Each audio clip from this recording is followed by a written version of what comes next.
স্বামী স্ত্রী নাম নিয়ে ডাকতে পারে না যদি স্ত্রীর নামে স্বামী স্ত্রীকে নাম নিয়ে ডাকতে পারে না যদি স্ত্রীর নামের শেষে মা থাকে, যেমন আসমা, নাসিমা, সাইমা, রহিমা ইত্যাদি। এই কথাগুলি সঠিক কিনা?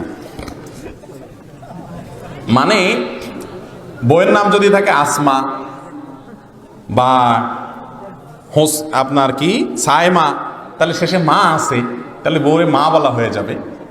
এই জন্য যে বেচারার, যে কপাল পোড়ার বউর নামের শেষে মা আছে, সে জীবনে বউর নাম ধরে ডাকতে পারবে না। এটা ফালতু কথাবার্তা, এটা কোনো সঠিক কথা। ইন্নামাল আমালু বিন্নিয়াত। ওই বেচারা তো বউর নাম হিসাবে সাইমা বলছে, এটা বলে না আয় মা, সে তো সাইমা বলছে।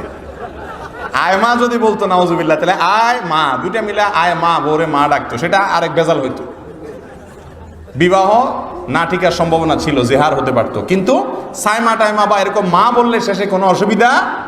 আরে ভাই, বাংলায় না মা মানে আপনার মা, তো সাইমা তো আরবি শব্দ, তাহলে আরাবিয়ানরা কি করবে? এগুলো সব অযথা কথাবার্তা, কোনো অসুবিধা নেই নাম দিয়ে বললে।